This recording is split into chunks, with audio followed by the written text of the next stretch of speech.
Hello students, this is the third video of chemical bond, and in today's video we will be talking about calculation of the formal charge on atom, ion or molecule and some exceptions to the octet rule or the limitations to the octet rule. Okay, now first let us see what is formal charge.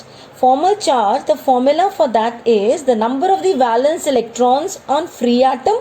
Like in the free atom, how many valence electrons are there? That we will know by the configuration. Minus number of the lone pairs of electron. How many lone pairs of electron? That means those electrons which are not participating in the bond formation. Minus half of number of bonding electrons. Number of bonding electrons means how many bonds are formed. How many electrons are forming bond. On each atom we can calculate the formal charge separately. Okay, now let us first see how to draw this, the Lewis structure. In the last video actually we have discussed that part. So I am drawing one or two structures once again to just explain again. Suppose I am taking O3. What we did there, children? 3 atoms, each one gaining 8, that means 24, and this is how much they are aiming to get. Next is there are 3 atoms and each atom is having 6 valence electron, that means 18. You check the difference of the two, you are having 6. 6 means you are distributing 6 electrons in the form of bonds. 6 electrons in the form of bonds means first you make one bond and then you make one more bond. Any side you can make that bond. Now out of 18, 6 are utilized. So how many are left? 12. 12 means 12 dots we have to make, keeping in mind the octet. This I told you earlier also. If there is one bond means 2 electrons means 6 dots we have to make. If there are 3 bonds means 6 electrons, that means we have to make 2 dots. 2 bonds means 4, so we need 4 more. So if you count how many dots we have made, 12. Yes, this was the formula. The Lewis structure. Now what we will do is we will number them. We will number the oxygen atoms to calculate the formal charge. This is one atom. This is the second atom. This one is the third atom. Okay, this one is the third atom. Now what we do is I will calculate for the first oxygen atom, for second oxygen atom and for third oxygen atom what will be the formal charge. Now applying this formula, number of the valence electrons for the first oxygen, we know oxygen has 6 valence electrons, minus how many lone pairs are there, means how many electrons present as lone, there are 4 dots marked, minus half of number of bond. Either you can take half of the number of the bond, means number of the bond electrons, bonding electrons. Bonding electrons are actually 4.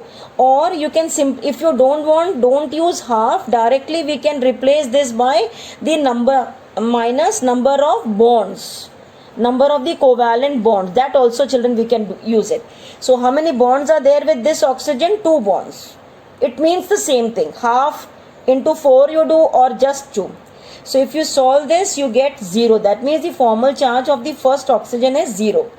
What is the formal charge for the second oxygen? We will try that. 6 valence electrons oxygen has. Then there are 2 electrons present as lone pair. So 2 minus how many bonds are there on it? 3 bonds are there. So you are getting the formal charge on the second oxygen as plus 1.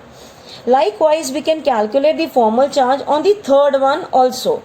So what we will do, 6 valence electrons, how many electrons as dots? 6, and then how many bonds are there? 1 bond. So you are getting the answer as 1 minus 1.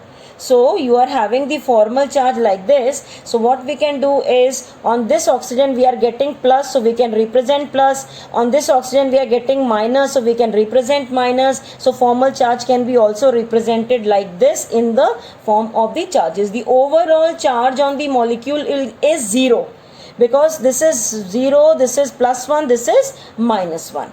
Did you follow this? Now let us try for 2 more species. Now we will see for carbonate ion. Just to save time, since I have already discussed the Lewis structures for the carbonate in my last video, I have drawn the structure now. Okay, now we will number these oxygen atoms. 1 oxygen atom, second oxygen atom, this is third oxygen atom, and 1 is carbon. So for these two, the formal charge will be same because they are having similar number of the lone pairs of electron as well as the same bonds. Everything is same for them. So for these two we can calculate together. So for oxygen atoms 1 and 3, this will be same. What is the formal charge? We are calculating this first. Okay, so what is the formal charge here? You have for this particular oxygen atom 6 valence electrons, we know. For both, actually for any oxygen it is 6. And how many dots are there? 6 dots you have. And then how many bonds you are having? 1 bond. So you are having the formal charge on these two oxygens 1 minus 1. Now let us see what is the formal charge on the second oxygen atom. So what is it? 6 valence electrons you have, then you have 4 electrons as dots, the lone pairs, and then you have 2 bonds on it, so 2, and that's it. When you are calculating, you are getting here as 0. Let us see what is the formal charge on carbon atom. Carbon has formal charge on carbon atom. So formal charge here will be 4 valence electrons. We know for carbon you have minus, you are having on carbon no lone pair, so 0. You are having 4 bonds, so minus 4. You are getting 0. Got it? So what is the formal charge on the center oxygen? It is 0. For this carbon, center carbon is 0, and for this oxygen it is 0, and these two are having minus 1 and minus. So that I have written here minus 1, and overall you write that formal charge on carbonate, we write down CO3 2 minus. Got it, children? Now let's see about nitrate. Just to save time, I have drawn nitrate structure, Lewis dot structure. We will calculate, number them as 1, this as 2, this as 3, and calculate the formal charge on them. On the first oxygen atom, what will be the formal charge? You have 6 minus you have 6 dots, 6 minus you have 1 bond, that is 1. That means you are getting this as minus 1. Got it? Now let us calculate for the next oxygen also. You will get the same formal charge. That means for 1 oxygen and for 2 oxygen you are getting the same formal charge, right? Now let us see for third oxygen. For third oxygen, what you are getting? 6 oxygen valence electrons minus how many dots? You can see 4 dots, and you are getting 2 bonds attached to it, so 2. You are getting 0. Right? Now let us calculate for nitrogen. Nitrogen has 5 valence electrons and no lone pairs it is having. And then how many bonds, children, it is having? It is having 4 bonds. 4 bonds means it is having 1. Right? So 2 oxygens were having minus 1, means overall minus 2 here, minus 2 from oxygens, and plus 1 from here. See, overall formal charge on nitrate molecule is minus 1. So on any one of the oxygen we will be showing minus 1. Right? So because this can resonate, either negative can be here, negative can be here. So to avoid that confusion, sometimes we also write down nitrate in the bracket and then write down outside. That means instead of writing like this, what we can do is a similar structure, children, we can draw and dots you can make on your own. And we will put it like this, and we will write minus here, because there is no hard and fast rule that negative has to be written here. Dots you can make it 4 here, you can make 6 here, you can make 6 here. Minus will be written on the top because it is resonating between 2 oxygen atoms. It can be present here or it can be present there also. Now we will see what are the limitations to the octet rule. You can check here H2. H2 is obeying duplet rule, so it is not obeying octet rule. Means that we have, although it is gaining the noble gas configuration, but it is not octet, so we are considering this as a limitation. Now these structures, you can try drawing the Lewis dot structures. You will find that even after sharing, beryllium is getting 4 electrons. It is getting 4 electrons, so which is not octet. Okay, you can draw the number of the valence electrons it is getting, and even this is 7, this is fine, but for the central element which is not getting the octet. Same way here, boron, when you draw the structure, you will get boron having only 6 electrons because 3 valence electrons it is having, but and say 1 it is getting from the surrounding. You can draw the structure, children, and see this. So this is also not obeying the octet rule. Same way here, aluminium. Aluminium in the valence shell has 3. It is getting 1 from each chlorine. Also aluminium is having 6. So these all examples, children, what we have discussed here, these are electron deficient species. These are electron deficient compounds. Okay, we will consider them separately. They will definitely have a tendency to gain more electrons to achieve octet. So they will be Lewis acids. Okay, that is of course a part of the next chapter, right? This is one thing. The next is PCl5, SF6, IF7, means phosphorus pentachloride, sulfur hexafluoride, and iodine heptafluoride. If you draw the structures, children, what you will get is phosphorus, you will have, like this. When you draw its structure, phosphorus has 5 valence electrons, 1 it is getting from each of the chlorine, means the center phosphorus after sharing is having 10 electrons. So it is exceeding the octet, right? And chlorine, of course, has 7, it is getting 1 from phosphorus. So that is fine. SF6, when we draw the SF6 structure, doesn't matter, I've drawn with red pen. Yeah, SF6, when we draw, you are getting this structure. So children, sulfur is having 6 valence electrons. So it is getting 1 from each fluorine also. So now this sulfur is having 12 electrons after sharing. So it is again exceeding. Likewise, you can try drawing iodine heptafluoride. Iodine heptafluoride will be, pentagonal bipyramidal structure, something like this. You will have 5 fluorines. How to get these structures? Of course, we will be discussing this in the later part, in hybridization of Esper theory.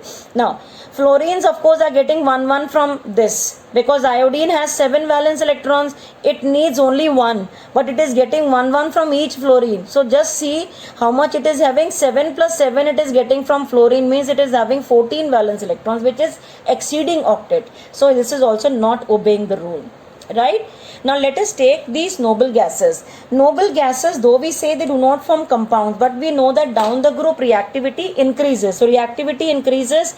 So we have certain compounds known of xenon with oxygen, xenon with fluorine. These compounds, children, are known. So how are they forming? It is exceeding the octet. These structures, we will be discussing all these structures in noble gases. That is in 18th group, it in 12th class. But you can just see yourself, we know xenon configuration, it is already having octet.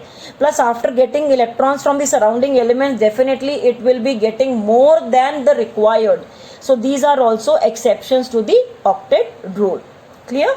Now, there are certain examples, children, which are odd electron species. Now, how odd electron species, we will consider the structures of at least 1 or 2 molecules and see how they are odd. Yeah, we will discuss these two as the, odd electron species. See, NO.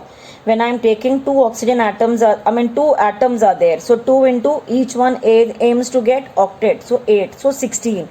And nitrogen has 5 valence electrons, oxygen has 6. So if you add up, you are getting 11. Check the difference, you are getting 5. 5, we were distributing these as bonds.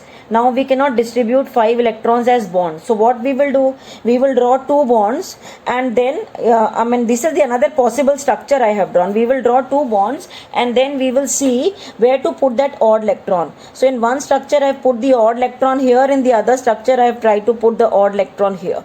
So anyway, instead of doing like this, what we can do is, we can put 2 bonds here, and these all odd electrons we collect here and we write it here, and the remaining 2 electrons we can show like this. So these are the 3 electrons forming bond. This is odd electron present here. Okay, so when there is no surety where to put electron, what we have done is odd electron I tried to put here, and then the remaining, because 11 may say 5 are utilized, 6 I had to put as dots. So I tried to put one side 4 and another side 2 in the first structure. In the other structure I tried putting 4 here and 2 here. So then what to do? All these electrons which I was trying to resonate here and there, I have put it here in the form of the dots. So these are having odd electrons. Likewise, children, you can try the structure for NO2. There are 3 atoms, so 3 into 8, 24. And then we calculate the valence electrons, 5 of nitrogen, 2 into 6 of oxygen, 17. You subtract, you are getting 7. 7 electrons means you cannot have 7 bonds. So what we can do is we can show 3 bonds. 3 bonds and 1 electron odd we are going to put it on this. As I told you, if it is having central atom, you try to complete the octet of the neighboring. The odd electron you can put it here on the center atom. And then out of 17 children, we have utilized 7. So 10 are left. That 10 you can compensate as, the dots, keeping in mind the octet is achieved. So in the one structure you can have double bond, single bond here, double bond here. You can also try another structure where you are placing double bond down. The rest all dots will be the same. This will be single bond, means this will have now 6 dots. This will have 4 bonds only, and that odd electron you can show here. That means there is no hard and fast rule ki double has to come here and single has to come here. It can be the other way around also. Okay, so these are the odd electron molecule. You can have many more examples, but we have considered these 2 examples which are odd electron. I hope you followed this, right? You can also try, test for yourself question. What you can do is you can try which will be more stable structure for NO, this one or this one. You can try calculating the formal charges and then see which is more stable. Okay, I hope you have followed. Thank you for watching.